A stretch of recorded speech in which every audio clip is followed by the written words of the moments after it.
Bom, complementando o que já foi visto, a gente viu que se eu variar o meu verbo to be para verbos to be do passado, eu vou ter um past continuous. Se eu mudar para o futuro, eu vou ter um future continuous. Então hoje a gente vai exatamente ver quem são esses camaradas. Quem é o verbo to be do past, para fazer um past continuous, tá? Past continuous. E quem é o verbo to be do future para fazer o future continuous. A gente viu que o do presente ele é constituído por três verbos to be. O am, que é o verbo to be do I. A gente viu o are, que é o verbo to be do you, do we e do they. E a gente viu is, que é o verbo to be de he, she, it. Tranquilo pra gente? Não tem problema nenhum. Só que esses três, quando a gente considera o passado deles, vou até colocar os pronomes já de antemão aqui. Então, I, you, he, she, it, we e they. Quando a gente considera essa passada deles para o passado, esses três se tornam somente dois verbs to be. Então, tende a ter uma certa facilidade aí durante esse aprendizado, porque de lugar de três só temos dois agora. Eles são divididos em was. Então, quando eu quero dizer que eu era ou eu estava, eu digo I was. E a segunda forma dele é were, tá? Então, was é a primeira e were é a segunda forma, para dizer, por exemplo, que você era ou você estava em determinado lugar, com alguma coisa, enfim. Então, sempre vou utilizar I was, you were, he was, opa, não precisa ser maiúsculo, he was, she was, it was, we were e they were.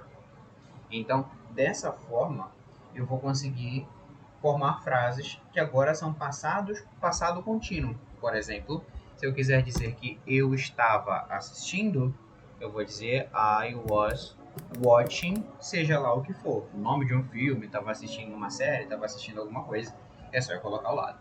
Se eu quiser, por exemplo, dizer que você era.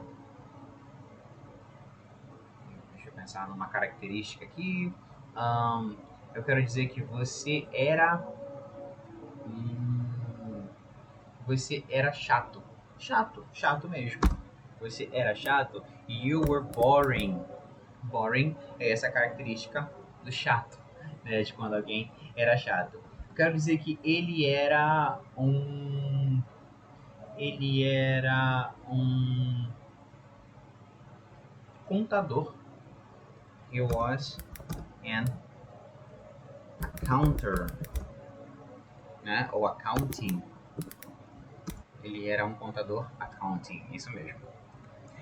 Quero dizer que ela estava bonita. She was beautiful.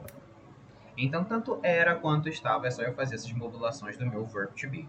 Aqui eu tenho, como está na frente da pessoa, eu tenho a affirmative.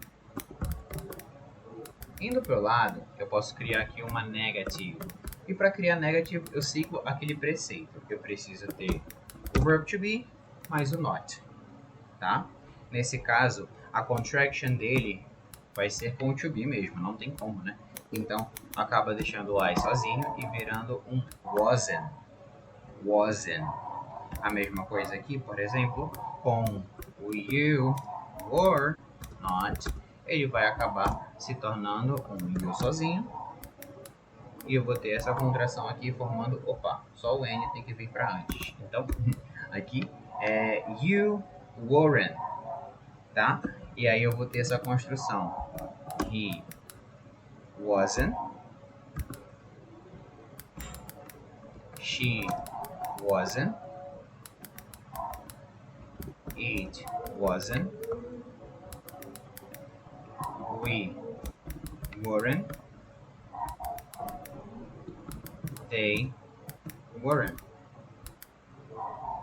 Né? Então, sempre que eu quiser fazer negações, ou seja, dizer que alguém não era ou não estava determinada coisa, é só eu usar o to be do passado, nesse caso aí, né, envolvendo já a contraction, fazendo tanto wasn't quanto weren't.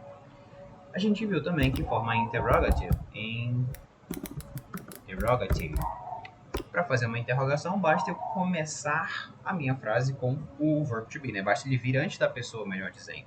Então, por exemplo, eu vou ter aí o uso do was I determinada coisa. Por exemplo, eu quero dizer que quero me perguntar, né, se eu estava trabalhando. Was I working? Eu estava trabalhando? É um pouco estranho, tanto que ele denuncia aqui, né, com um tracinho vermelho, porque se eu estava trabalhando, eu sei que eu estava trabalhando. Então é um pouco estranho a gente fazer uma pergunta para nós mesmos, tá? Mas existe, tá? Por mais que ele esteja sublinhando aí, a gente precisa entender que existe. São perguntas que a gente faz que são mentais. Cara, eu estava trabalhando? Deixa eu buscar na minha memória aqui. São perguntas internas, então existe, tá? Outro exemplo é o were you, para fazer perguntas, né? Quero saber se você estava. Were you studying? Você estava estudando? E a pessoa vai me dizer se estava ou se não estava, tá? E a mesma coisa é só eu colocar aqui os to be's antes das pessoas para fazer perguntas com todo mundo, tá? Was it? Were we? E por último, were they? Esses são os to be's do passado, né? Ou seja, são dois: was e o were. E aí, sempre que eu quiser formar um past continuous, um passado contínuo, eu preciso considerar esse uso deles para que assim eu consiga criar frases utilizando o meu past continuous, né? O meu verb to be no passado. Um uso ainda mais fácil é o uso do future continuous, né? Future continuous.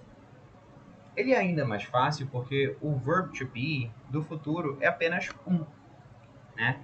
Tendo em vista toda essa estrutura. Então, formando numa affirmative aqui, mesma estrutura de antes, fazendo I, you, he, she, it, we e they. Sempre que eu tiver as pessoas, eu preciso considerar os verbos to be. Só que no futuro é só um o verb to be, o que torna tudo mais fácil, tá? É só will be, sem contraction, sem nada.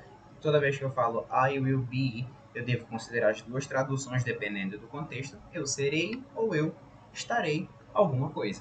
Então esse will be vai ser para todos os pronomes, né, que vão estar aqui. É you will be, he will be, she will be, it will be, we will be e they will be. Vai ser will be para todo mundo. Então, o que torna tudo mais fácil, né? Tudo mais simples da gente fazer o uso. Beleza, é importante a gente considerar o que? Contractions. Eu tenho contractions também. E essas contractions, elas tornam-se algo um pouco mais opcional. Porque o que acontece? É o will be para todo mundo, é o mesmo to be para todos. Só que eu preciso levar em consideração as contractions do futuro. Quando eu estudo somente o futuro, sem olhar para o to be dele, futuro puro, né? Eu vejo que eu tenho que colocar o will depois da pessoa. E esse will depois do pronome, normalmente eu posso contraí-lo com o apóstrofo LL. E aí eu preciso manter essa mesma estrutura e isolar o be ali do ladinho.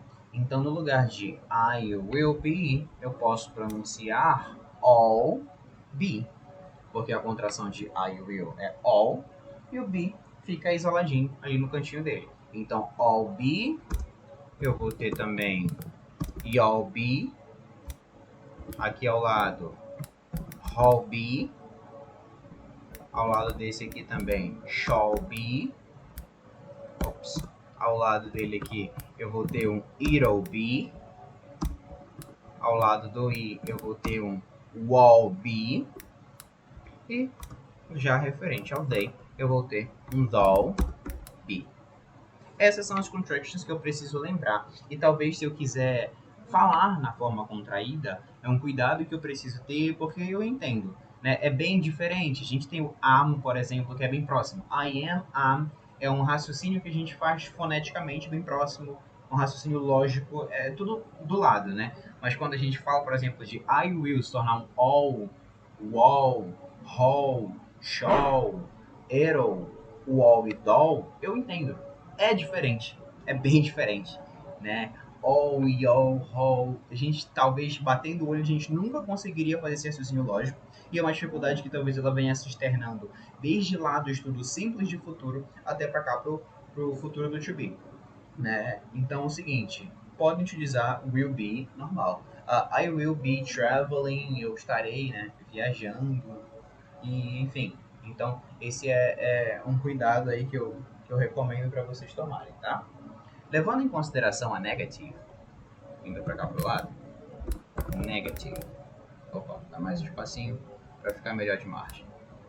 A negative, o que eu vou ter? Eu vou ter o I, eu vou ter o will, not, e aí sim eu vou ter o be. O not ele precisa estar ao lado do will. Então, I will not be. Só que esse I will not be, eu sei que se eu buscar uma contração para ele, eu vou ter um I won't, que é a contração de will not. Lá no estudo simples de futuro, era o won't. Então, I won't be. E esse won't be, ele vai estar presente na descrição praticamente de todos os outros pronomes, né? Eu vou colocar um you will not be, se tornando um you won't be. Eu vou transformar esse he will not be em he won't be. E vai ser won't be para todos eles na forma contraída. Esse talvez seja mais fácil da gente pegar, né? Esse will not be e essa contração negativa. Então, por conta disso, eu já posso sentir uma facilidade maior em utilizar o to be no futuro nessa forma contraída, tá? Só terminar de fazer aqui os outros também, will not be, porque acabam sendo 4 palavras, então é pertinente que a gente possa utilizar essa contraction, né? Já reduziria ela para 3 palavras aí que a gente utilizaria. Will not be. E por último, o they. Will not be se tornando um they won't be. Tá? Então, essa seria o sentido negativo. Então, eu quero dizer que eu não estarei trabalhando. I won't be working. Ele não estará lendo. He won't be reading. E todas aquelas variações que a gente já viu no estudo isolado de contínuo lá em aulas passadas. Tá? E se eu quiser perguntar, e aí vem um detalhe talvez interrogativo. Vem um detalhe que talvez seja muito importante. A constituição do future continuous ou do future to be, ela é feita por 2 palavras, né? Primordialmente, will, be. Essa constituição dessas 2 palavras, ela acaba se separando e o pronome ficando no meio.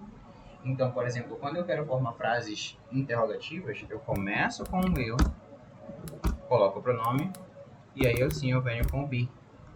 Will I be working? Eu estarei trabalhando. Will you be traveling? Você estará viajando? Então, há uma separação de will be para will, a pessoa, be e o verbo no contínuo, tá? Então, fica will he be? Will she be? Will it be? Will we be? E por último, will they be, tá? E aí lembrando que sempre, aqui eu estou falando de forma interrogative, então é importante eu colocar o sinalzinho para sempre me lembrar que é interrogative. A estrutura, né, me diz que é interrogativa, não só o tom de voz, mas a estrutura também me diz isso, tá? E aí com isso eu consigo entender quem são os to be's do passado e os to be's do futuro, ou to be do futuro, né, que já que é só um. E com isso eu consigo formar frases no present continuous, subindo um pouquinho mais aqui no past continuous e estendendo aqui para o nosso future continuous. Tá? Então, o que determina o tempo verbal na minha frase, se vai ser uma frase contínua no passado, presente ou futuro, é o to be. Essas são as variações que eu preciso conhecer. De aqui em diante é só eu pegar o escopo do que já foi estudado e continuar criando frases para consolidar. Present continuous, past continuous e future continuous. Esse é o uso do to be em sua totalidade. né? Eu uso, são as formas que eu vou ver do to be. Claro, ainda tem o tempo perfeito, mas eu opto por deixar ele um pouco mais isolado, porque é recomendável que a gente utilize primeiramente nos três tempos verbais que nós temos. O tempo perfeito no inglês, o estudo do tempo perfeito, é um tempo verbal que a gente não tem no português. A gente precisa entender ele na sua forma base, né, para poder vir para um estudo de to be do perfeito, que seria, no caso, o perfeito contínuo. Mas antes de passar para isso, eu opto por dar sequência nessa parte estrutural que ela é mais básico e intermediário, que é essa parte aqui de presente, passado e futuro na forma contínua. Após isso, pode-se dar um estudo de perfeito isolado e aí sim linkar um estudo de to be's para esse perfeito, já tendo esse to be aqui como base, porque ele vai nos ajudar lá com certeza. Tá bom? Eu espero que esse conteúdo ele tenha ajudado de verdade, ele tenha contribuído aí para o crescimento de conhecimento de vocês. E toda e qualquer dúvida que vocês tiverem, já sabem, podem contar comigo sempre. É isso e valeu!